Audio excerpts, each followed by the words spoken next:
Ja, pozitivne lastnosti Evrope so zagotovo to, da lažje potujemo, ne rabimo več čakati na mejah, na mejnih prehodih. In da je vse ful odprto, zaradi tega, ker lahko iščemo zaposlovanje zunaj, plus tega se pa že študenti lahko prijavimo na razne izmenjave, kot je Erasmus.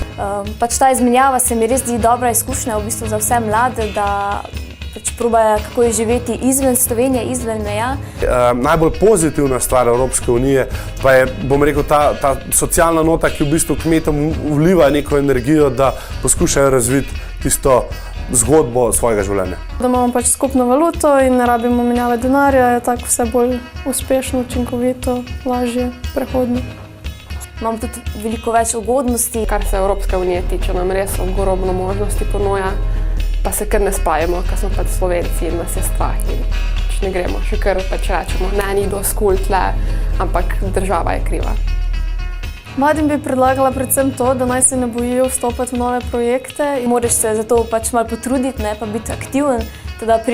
Jaz mislim sama, da je priložnosti, vsak se mora v bistvu sam angažirati za to. Aktivirajte se, ker to je bistvo. Nabereš si svoj socialni kapital, razviješ svojo mrežo poznanstva in si pridobiš neke življenjske izkušnje, ki ti jih da življenje, ki ti jih ne dajo starši, ki ti jih ne da šola. To si nabereš lahko samo sam. Splača se probati.